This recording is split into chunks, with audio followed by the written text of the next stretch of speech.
Some of you may have heard that the Disney Corporation is responsible for at least one real live ghost town. Disney built the Treasure Island Resort in Baker's Bay in the Bahamas. It didn't start as a ghost town. Disney's cruise ships would actually stop at the resort and leave tourists there to relax in luxury. This is a fact, look it up. Disney blew $30 million on this place. Yes, $30 million. And then they abandoned it.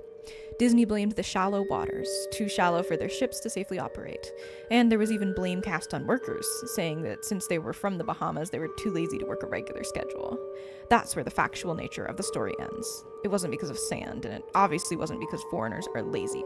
Both are convenient excuses. No, I sincerely doubt those reasons were legitimate. Why don't I buy the official story? Because of Mowgli's Palace. Near the beachside city of Emerald Isle in North Carolina, Disney began the construction of Mowgli's Palace in the late 1990s. The concept was a jungle-themed resort with a large, you guessed it, palace in the center of the whole thing. If you're unfamiliar with the character of Mowgli, then you might better remember the story The Jungle Book. If you haven't seen it anywhere else, you'd know it as the Disney cartoon from decades past. Mowgli is an abandoned child in the jungle, essentially raised by animals and simultaneously threatened by or pursued by other animals. Mowgli's Palace was a controversial undertaking from the start. Disney bought up a ton of high-priced land for the project, and there was actually a scandal surrounding some of the purchases. The local government claimed eminent domain on people's homes, then turned around and sold the properties to Disney. At one point, a home that had just been constructed was immediately condemned with little to no explanation. The land was grabbed up by the government, and it was supposedly for some fictional highway project. Knowing full well what was going on, people started calling it Mickey Mouse Highway. Then there was the concept art. A group of stuffed shirts from Disney Co. actually held a city meeting. They intended to sell everyone on how lucrative this project was going to be for everyone. When they showed the concept art, this gigantic Indian palace surrounded by jungle, staffed with men and women in loincloths and tribal gear, well, suffice to say, everyone flipped their shit. We're talking about a large Indian palace, jungle, and loincloths, not only in the center of a relatively wealthy area, but also a somewhat xenophobic area of the southern USA. It was a questionable mix at that point in history. One member of the crowd tried to storm the stage, but he was quickly subdued by security after he managed to break one of the presentation boards over his knee. Disney took that community and essentially broke it over its knee as well. The houses were razed, the land was cleared, and there wasn't a damn thing anyone could do or say about it. Local TV and newspapers were against the resort at the beginning, but some insane connection between Disney's media holdings and the local venues came into play, and their opinions turned on a dime. So, anyway, Treasure Island, the Bahamas, Disney sunk those millions in and then split. The same thing happened with Mowgli's Palace. Construction was complete. Visitors actually stayed at the resort. The surrounding communities were flooded with traffic and the usual annoyances associated with an influx of lost and irate tourists, and then it all just stopped. Disney shut it down and no one knew what the hell to think, but they were pretty happy about it. Disney's loss was pretty hilarious and wonderful to a large group of folks who didn't want this in the first place. I honestly didn't give the place another thought since hearing it closed over a decade ago. I live maybe 4 hours from Emerald Isle, so I only heard the rumblings and didn't experience any of it firsthand. Then I read this article from someone who had explored the Treasure Island Resort and posted a whole blog about all the crazy shit he found there. Stuff just left behind. Things smashed, defaced, probably ruined by the disgruntled former employees who'd lost their jobs. Hell, the locals from all around probably had a hand in wrecking that place. People there felt just as angry about Treasure Island as folks here did about Mowgli's Palace. Plus, there was a rumor that Disney had released their aquarium stock into the local waters when they closed, including sharks. Who wouldn't want to take a few swings at some merchandise after that? Well, what I'm getting at is that this blog about Treasure Island got me thinking. Even through many years past since its closing, I figured it might be cool to do some urban exploration at Mowgli's Palace, take some photos, write about my experience, and probably see if there was anything I could take home as a memento. I'm not going to say I wasted no time in getting there, because honestly it took me another year after I first found that Treasure Island article to get around to going up to Emerald Island. Over the course of that year, I did a lot of research on the Palace Resort, or really, I tried to. Naturally, no official Disney site or resource made any mention of the place. That had been scrubbed clean. Even odder, however, was that nobody before myself had apparently thought to blog about the place or even post a photo. None of the local TV or newspaper sites had one word about the place, though that was to be expected since they all swung Disney's way. They wouldn't be out there lauding their embarrassment, you know. Recently, I learned that corporations can actually ask Google, for example, to remove links from search results, basically for no good reason. Looking back, it's probably not that nobody spoke of the resort, but rather their words were made inaccessible. So, in the end, I could barely find the place. All I had to go on was an old as hell map I'd received in the mail back in the 90s. It was a promotional item sent out to people who had recently been to Disney World, and I guess since I'd been there in the late 80s, that was recent. I didn't really intend to hang on to it. It just got shoved in with my books and comics from childhood. I only remembered it months into my research, and even then it took me another few weeks to locate the storage bin my parents had shoved it all into. But I did find it. Locals were no help, as most were transplants who'd moved to the beach in recent years, or old residents who just sneered at me and made rude gestures the second I mentioned where would I find Mowgli's palace. The drive took me through an inexordinately long corridor of overgrowth. Typical plants that had run rampant in the overpopulated the area, mixed with native species of flora that actually belonged there and had tried to reclaim the land. I was in awe when I reached the front gates of the resort. Tremendous, monolithic wooden gates whose supports to either side looked like they must have been cut from giant stone. The gate itself had been gouged in several places and eaten away at the base by burrowing insects. Hanging on the gate was a sheet of metal, some random scrap, with hand-painted letters scrawled in black. Abandoned by Disney. Clearly the handiwork of a past local or employee who wanted to make some small protest. The gates were open enough to walk through, but not to drive, so I grabbed my digital camera and the map, whose flip side showed a layout of the resort. I set off on foot. The inner grounds of the place were just as overgrown as the entryway. Palm trees stood unattended and ragged among the piles of their own coconuts. Banana plants similarly stood in their own stinking, bud-riddled refuse. There was this sort of clash between order and chaos. Carefully planted rows of perennial flowers mixed with the obnoxiously tall weeds and stinking blacking mushrooms. All that remained of any outdoor structure was broken. Rotting wood, various charred bits of unidentifiable material.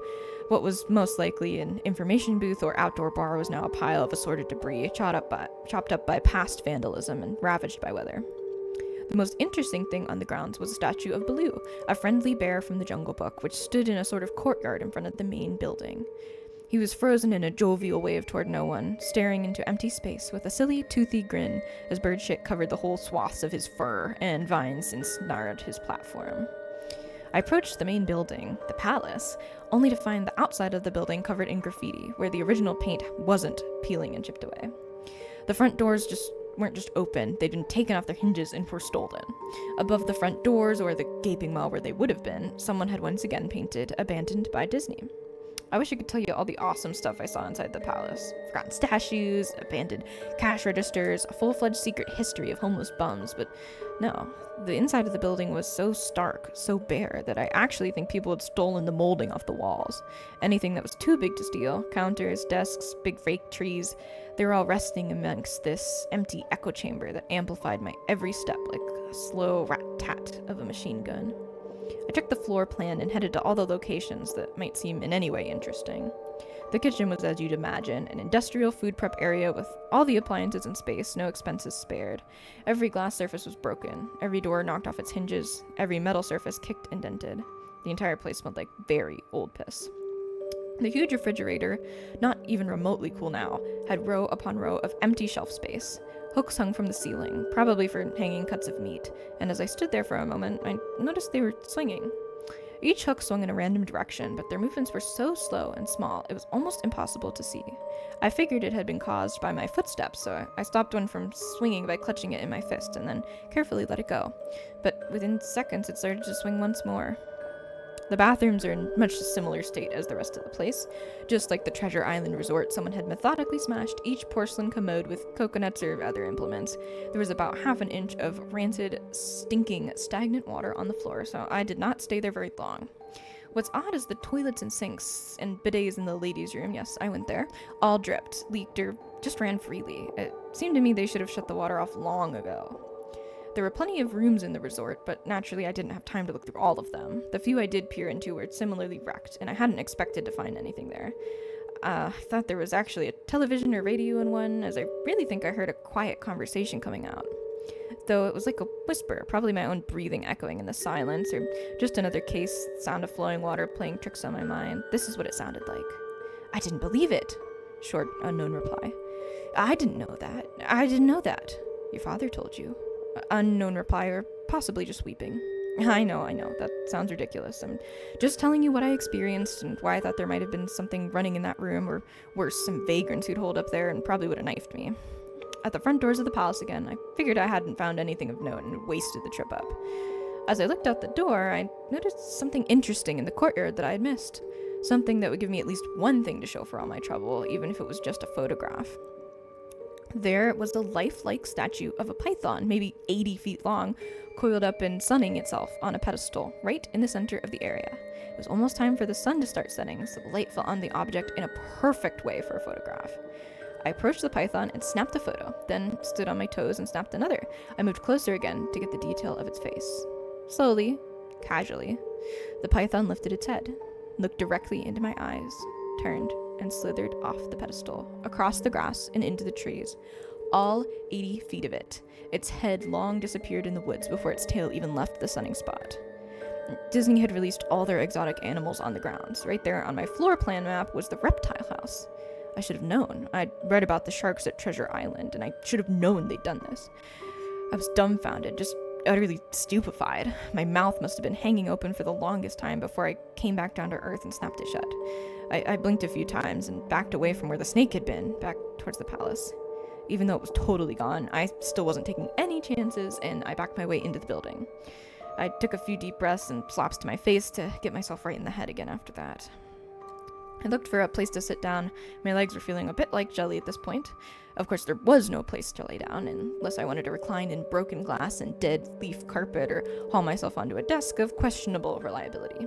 I had seen some stairs near the palace's lobby, and I decided to go have a seat there until I felt better. The staircase was far enough away from the front of the building to be relatively clean, save for a startling accumulation of dust. I pulled a wedge of metal off the wall, once again painted with the "Abandoned by Disney" motto I'd become accustomed to, placed the wedge on the stairs, and sat on it to keep at least somewhat clean. The stairway led downward, below ground level. Using my camera flash as a sort of improvised flashlight, I could see that the staircase ended in a metal mesh door with a padlock. A sign on the door, a real sign, read, "Mascots only, thank you." This perked up my spirits a little bit for two reasons. One, a mascot-only area would have definitely had some interesting stuff back in the day. And two, the padlock was still in place. Nobody had gone down there. Not the vandals, not the looters, nobody. This was the one place I could actually explore and perhaps find something interesting to photograph or steal. I had come to the palace essentially agreeing with myself that it was okay to take anything I wanted because, hey, abandoned. It didn't take much to bust the lock. Well, that's actually wrong. It didn't take much to bust the metal plate on the wall that the padlock was hooked to. Time and decay had done most of the work for me, and I was able to bend the metal plate enough to pull the screws out of the wall. Something nobody else had apparently thought of or hadn't been able to do at the time. The mascots only area was a startling and very welcome change to the rest of the building that I'd seen. For one, every second or third fluorescent light overhead was illuminated, even though they flickered and faded randomly. Also, nothing had been stolen or broken, even if age and exposure were definitely taking their toll. Tables had notepads and pens, there were clocks, even a punch-in clock on the wall, complete with filled-out time cards. Chairs were scattered around, and there was a small break room with an old, static-filled television and a long, rotted-out food and drink on the counters. It was like one of those post-apocalyptic survival movies where everything is left in a state of evacuation. As I walked the maze-like basement hallways of the mascots-only area, the sights just became more and more interesting. As I went further, desks and tables were knocked over, papers scattered amongst melding with the damp carpet, and a large carpet of mold was slowly overtaking the real, rotting crimson floor covering. Everything was just sort of squishy. Anything wood disintegrated into mush when I applied even the least amount of force, and clothing items hanging on hooks in one of the rooms simply fell to moist threads if I tried to unhook them.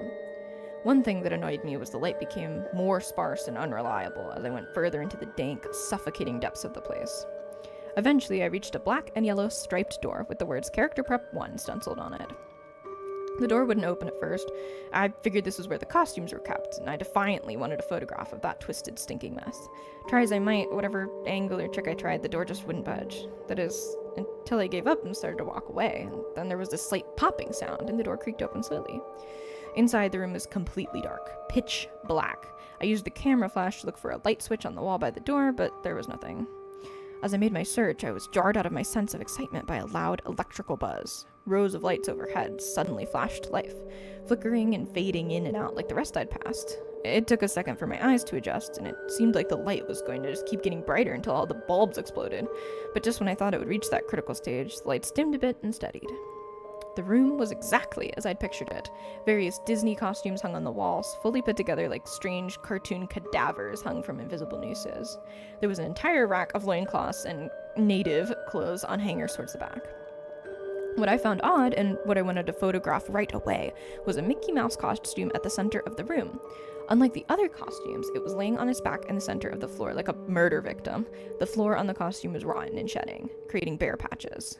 What was even odder, however, was the coloring of the costume. It was like a photo negative of the actual Mickey Mouse. Black where he should be white, white where he should be black, and his normally red overalls were light blue. The sight was off-putting enough that I actually put off photographing the thing until last. I took a picture of the costumes hanging on the wall, upwards angles, downward angles, side shots to show the entire row of frozen, putrid cartoon faces, some with plastic eyes missing. And then I decided to stage a shot, just one of the bedraggled characters' heads on the slick, grimy floor. I reached for the headpiece of a Donald Duck costume and carefully removed it so it wouldn't fall apart in my hands. As I looked into the face of the wide-eyed, moldering head, a loud clattering sound made me jump with fright. I looked down at my feet, and there between my shoes was a human skull? It had fallen out of the mascot head and shattered to pieces at my feet. Only the empty face and lower jaw remained, staring up at me. I dropped the duck head immediately, as you'd expect, and moved for the door, and as I stood in the doorway, I looked back to the skull on the floor. I had to take a picture of it, you know. I had to, for any number of reasons that may seem silly, but only if you don't think it through. I'd need proof of what happened, especially if Disney was going to somehow make this right. I had no doubt in my mind right from the start that it was gross negligence. Disney was responsible for this. And that's when Mickey, that photo negative opposite Mickey in the middle of the floor, started to get up. First sitting up, then climbing to its feet, the Mickey costumer, whatever was inside of it, stood there at the center of the room, its fake face staring directly at me as I mumbled no, over and over. With shaking hands, a violently thrashing heart, and legs that had once again turned to jelly, I managed to lift the camera up and aim it at the opposite creature, now quietly sizing me up. The digital camera screen displayed only dead pixels in the shape of the thing. It was a perfect silhouette of the Mickey costume. As the camera moved in my unsteady hands, the dead pixels spread, marring the screen wherever Mickey's outline moved to. And the camera died. It went blank and quiet and broken. I raised my eyes once again to the Mickey Mouse costume. "Hey," it said in a hushed but perfectly executed Mickey Mouse voice. "Want to see my head come off?" It started to pull at its own head, working its clumsy, glove-clad figures up around its neck with clawing, impatient movements similar to a wounded man trying to pull himself free of predator's jaws. And as it worked its digits into its neck, so much blood, so much of that thick, chunky yellow blood. I turned away, and I heard a sickening tearing of cloth and flesh. I only cared about getting away. Above the doorway out of this room, I saw the final message clawed into metal with bone or fingernails. "Abandoned by God." I never got the pictures out of my camera. I never wrote the blog entry about it. After I ran from that place, I fled for my sanity, if not my very life. I knew why Disney didn't want anyone knowing about this place. They didn't want anyone like me getting in. They didn't want anything like that getting out.